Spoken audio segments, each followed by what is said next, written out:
Jose K Mani ഒരു ഇതിനകം പ്രധാനപ്പെട്ട വ്യക്തമാക്കിയതാണല്ലോ നിരീക്ഷണം. ജോസ് കെ മാണി ഇതിനകം എന്തായാലും വ്യക്തമാക്കിയതാണല്ലോ എന്തായാലും LDF വിട്ട് UDF പോകുന്ന ഒരു പ്രശ്നമേ ഇല്ല, ഞങ്ങൾക്ക് LDF സംതൃപ്തിയാണ് ഉള്ളത് എന്ന്. പക്ഷേ അത് ജോസ് കെ മാണി ഈ സമയത്ത് വെളിയിൽ പറഞ്ഞതേ ഉള്ളൂ. അതല്ലാതെ ഇത്തരത്തിലുള്ള ചർച്ചകൾ നടന്നിട്ടുണ്ടായിരുന്നു എന്നതിന്റെ സൂചന കൂടിയല്ലേ ഫാദർ മാണി പുതിയിടം നൽകുന്നത് ശ്രീജിത്ത്. അപ്പോൾ അടഞ്ഞ അധ്യായമല്ല കേരള കോൺഗ്രസിന്റെ LDF നിന്ന് UDF വരവ്. അതുപോലെ തന്നെ അത് ലയിച്ചാണ് വരുന്നതെങ്കിൽ ഇത് രണ്ടും സഭയുടെ ഇടപെടൽ. എല്ലാ കാലത്തും കേരള കോൺഗ്രസുകളുടെ വിഷയത്തിൽ സഭയുടെ ഇടപെടൽ ഉണ്ടായിട്ടുണ്ട്. കത്തോലിക്ക സഭ ഇക്കാര്യത്തിൽ കൃത്യമായി ഇടപെടലുകൾ നടത്തിയിട്ടുള്ളതാണ്. അപ്പോൾ ആ ഒരു ഇടപെടൽ ഇപ്പോഴും നടക്കുന്നുണ്ട് എന്ന് തന്നെ സൂചിപ്പിക്കുന്നതല്ലേ? അല്ലെങ്കിൽ ഈ ഒരു സീനിയർ വൈദികൻ ഇങ്ങനെ തുറന്നു പറയില്ലായിരുന്നു. തീർച്ചയായും അതാണ് വളരെ ഗൗരവമേറിയ ഒരു വെളിപ്പെടുത്തൽ എന്ന നിലയിൽ തന്നെ മഞ്ജുഷ അതിനെ കാണേണ്ടതുണ്ട്.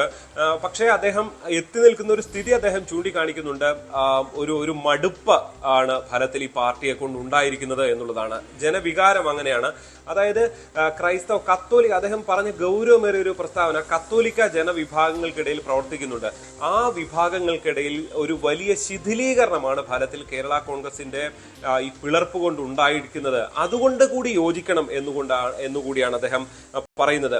ഈ വ്യക്തിപരമായ പ്രശ്നങ്ങളാണ്, ഈ വ്യക്തിപരമായ നേതാക്കളെ ഉയർത്തിക്കാട്ടുന്നു എന്ന് പറയുമ്പോൾ വ്യക്തിപരമായ പ്രശ്നങ്ങൾ കൊണ്ടാണ് കേരള കോൺഗ്രസ് ഇടതുമുന്നണി വിടാത്തത് എന്ന നിരീക്ഷണവും അദ്ദേഹം നടത്തുന്നു എന്നുള്ളതാണ് എടുത്ത് കാണേണ്ടത്. പ്രത്യയശാസ്ത്ര പ്രതിബദ്ധതയുണ്ടെങ്കിൽ ജോസ് കെ മാണി വിഭാഗം UDF എത്തണം എന്നും അദ്ദേഹം പറയുന്നു. അതായത് മഞ്ജുഷ വളരെ ഗൗരവമേറിയൊരു തുറന്നു പറച്ചിൽ തന്നെയാണ്. ജോസ് കെ മാണി ഇപ്പോൾ ഇല്ല എന്ന് പറയുന്ന ജോസ് കെ മാണിയുടെ നിലപാട് തന്നെയാണ്. ഈ വാക്കുകളിൽ നിന്ന് അത് നമ്മൾ ചേർത്ത് വായിക്കണം. അതായത് ചില നേതാക്കളുടെ പിടിവാശി, അതല്ലെങ്കിൽ ചില നേതാക്കളുടെ വ്യക്തിപരമായ പ്രശ്നം എന്നാണ് അദ്ദേഹം ചൂണ്ടിക്കാണിക്കുന്നത്.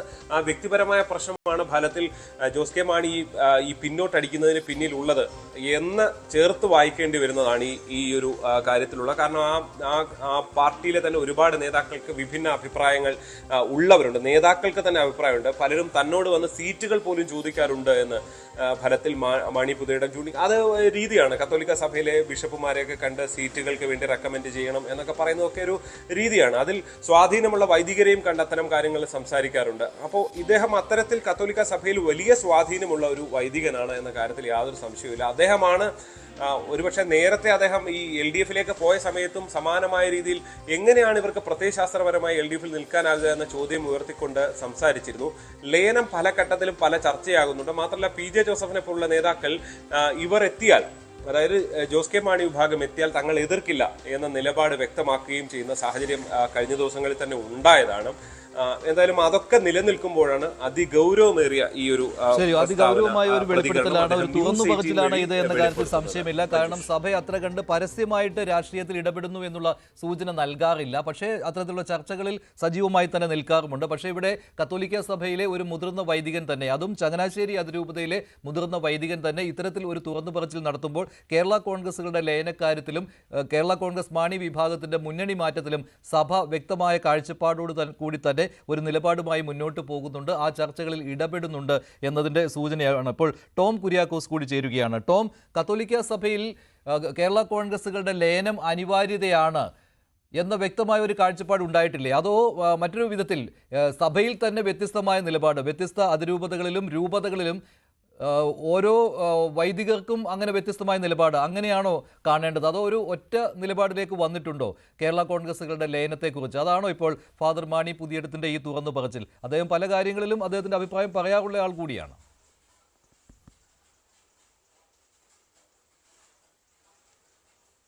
മഞ്ജുഷ, നമുക്കറിയാവുന്ന പോലെ തന്നെ ഈ കേരള കോൺഗ്രസിന്റെ രൂപീകരണം മുതൽ കത്തോലിക്ക സഭ ഈ വിഷയങ്ങൾ കൃത്യമായി രാഷ്ട്രീയത്തിൽ ഇടപെട്ടുകൊണ്ട് കേരള കോൺഗ്രസിന്റെ ഒരു സമ്മർദ്ദ ശക്തിയായി നിലനിർത്തിക്കൊണ്ട് തന്നെ മുന്നോട്ട് പോന്നിരുന്നതാണ്. പക്ഷെ കഴിഞ്ഞ നിയമസഭാ തെരഞ്ഞെടുപ്പിന് തൊട്ട് മുൻപ് കേരള കോൺഗ്രസ് മാണി വിഭാഗം, അതായത് ജോസ് കെ മാണി വിഭാഗം LDF പോയതിനെ തുടർന്ന് പലപ്പോഴും സഭയ്ക്ക് ജോസ് കെ മാണിയുടെ കാര്യത്തിൽ അതല്ലെങ്കിൽ രാഷ്ട്രീയത്തിൽ കൃത്യമായ ഇടപെടൽ നടത്താൻ കഴിയുന്നില്ല എന്നത് സഭയുടെ ഉള്ളിലുള്ളൊരു അടക്കം പറച്ചിൽ തന്നെയാണ്. പ്രത്യേകിച്ചും ചങ്ങനാശ്ശേരി അതിരൂപതയിലെ സീറോ മലബാർ സഭയിലെ മുതിർന്ന വൈദികനായിട്ടുള്ള ഫാദർ മാണി പുതിയടം അദ്ദേഹം പങ്കുവെച്ച ഒരു ആശങ്കയും അത് സഭയ്ക്കുള്ളിലുള്ളൊരു പൊതുവായിട്ടുള്ളൊരു വികാരം തന്നെയാണ്. പക്ഷേ അദ്ദേഹത്തിൻ്റെത് ഒരു വ്യക്തിപരമായ അഭിപ്രായമായിട്ട് തന്നെയാണ് കാണേണ്ടത്. കാരണം സഭ ഈ സമീപകാലത്ത് മറ്റൊരു കാഴ്ചപ്പാടിൽ, അതായത് UDF അനുകൂല നിലപാടിനപ്പുറം എല്ലാ രാഷ്ട്രീയ പാർട്ടിയിലും എല്ലാ മുന്നണിയിലും സഭയിലെ വിശ്വാസികൾ അല്ലെങ്കിൽ സഭയിലെ നേതാക്കന്മാര് വളർന്നു വരണം, അവരുടെ കൃത്യമായ ഇടപെടലുകൾ എല്ലാ രാഷ്ട്രീയ പാർട്ടികളിലും പങ്കാളിത്തം ഉണ്ടാകണമെന്നൊരു ആശയം തന്നെയാണ് സഭയിൽ, പ്രത്യേകിച്ചും കത്തോലിക്ക കോൺഗ്രസ് പോലെയുള്ള സഭയുടെ സമുദായ സംഘടനകളൊക്കെ മുന്നോട്ട് വെക്കുന്നത്. അതായത് പണ്ട് മുതൽ, നേരത്തെ മുതൽ തന്നെ നമ്മൾ ചർച്ച ചെയ്തിട്ടുള്ള വിഷയമാണ് UDF അനുകൂല ഒരു നിലപാടാണ്, അല്ലെങ്കിൽ UDFന്റെ ഒരു വോട്ട് ബാങ്കായി ഈ കത്തോലിക്ക സഭയെ UDF കാണുന്നുണ്ടായിരുന്നുവെങ്കിൽ, പക്ഷേ ഈ സമീപകാലത്ത് അതിലൊക്കെ വലിയ മാറ്റം വന്നു. അതായത് പ്രത്യേകിച്ചും ജോസ് കെ മാണി വിഭാഗം LDFലേക്ക് പോവുകയും അത് കഴിഞ്ഞ നിയമസഭാ തെരഞ്ഞെടുപ്പിൽ മധ്യകേരളത്തിലടക്കം പ്രതിഫലിക്കുകയും ചെയ്തു. പ്രത്യേകിച്ച് LDFന്റെ ഭരണ തുടർച്ചയ്ക്ക് അത് പ്രധാനപ്പെട്ട ഒരു പങ്ക് വഹിക്കുകയും ചെയ്തതാണ്.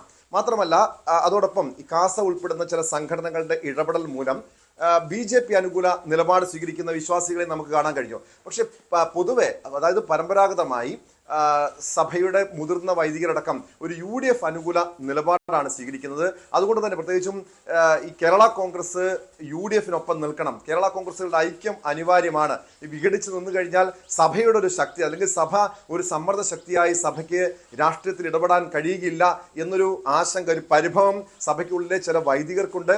പക്ഷേ നേരത്തെ വെള്ളാപ്പള്ളി നടേശൻ സൂചിപ്പിച്ചതുപോലെ ബിഷപ്പുമാര് ഈ രാഷ്ട്രീയത്തിൽ ഇടപെടുന്നു, കേരള കോൺഗ്രസിനെ ഇത്തരം രാഷ്ട്രീയ നീക്കങ്ങൾക്ക് വേണ്ടി, രാഷ്ട്രീയ സമ്മർദ്ദ ശക്തിയാക്കി മാറ്റാൻ വേണ്ടിയൊക്കെ ശ്രമം നടത്തുന്നുണ്ടെന്നൊക്കെ പറയുമ്പോൾ പോലും അത് പ്രത്യക്ഷത്തിൽ സഭ അത്തരമൊരു രാഷ്ട്രീയ നിലപാട് ഇതുവരെയും സ്വീകരിച്ചിട്ടില്ല. പക്ഷെ മാണി പുതിയടം പറഞ്ഞ നിലപാട് അത് സഭയ്ക്കുള്ളിലെ ഒരു പൊതുവായിട്ടുള്ളൊരു ഒരു ആശങ്ക തന്നെയാണ്. കാരണം LDFലേക്ക്, കേരള കോൺഗ്രസ് മാണി വിഭാഗം LDFലേക്ക് പോയ ശേഷം സഭയ്ക്ക് ഈ രീതിയിലുള്ള ഒരു ഇടപെടലുകൾ നടത്താൻ കഴിയുന്നില്ല എന്നൊരു പരിഭവം പൊതുവെയുണ്ട്.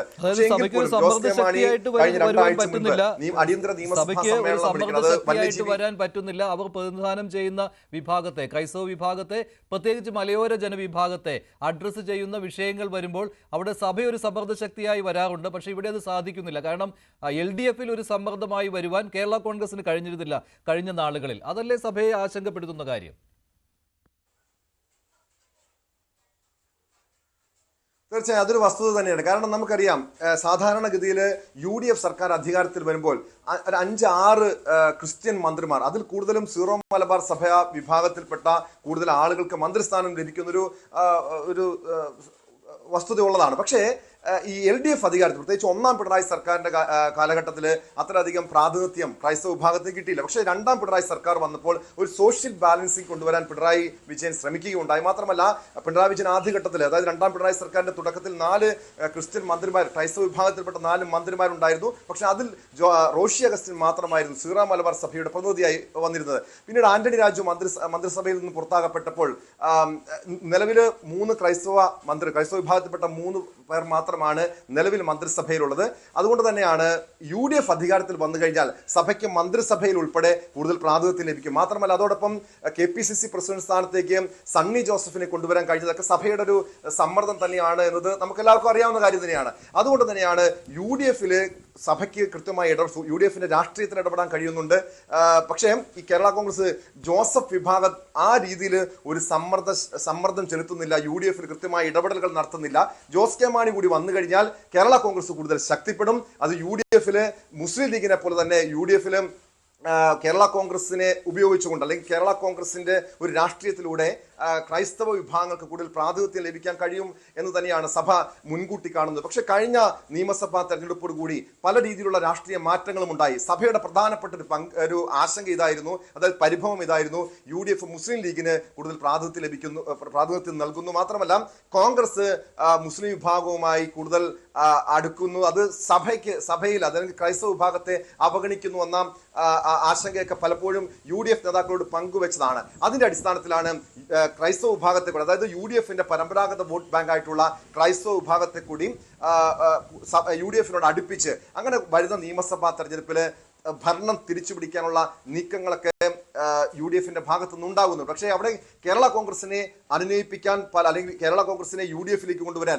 അതല്ലെങ്കിൽ കേരള കോൺഗ്രസ് ലയനത്തിന് വേണ്ടിയുള്ള നീക്കങ്ങൾ സഭാതലത്തിൽ അല്ലെങ്കിൽ സഭയുടെ ചില അനൗദ്യോഗികമായ ചർച്ചകളൊക്കെ നടത്തിയെങ്കിൽ പോലും ജോസ് കെ മാണി അതിനോട് വഴങ്ങുന്നില്ല എന്നതാണ് വസ്തുത. അതിന്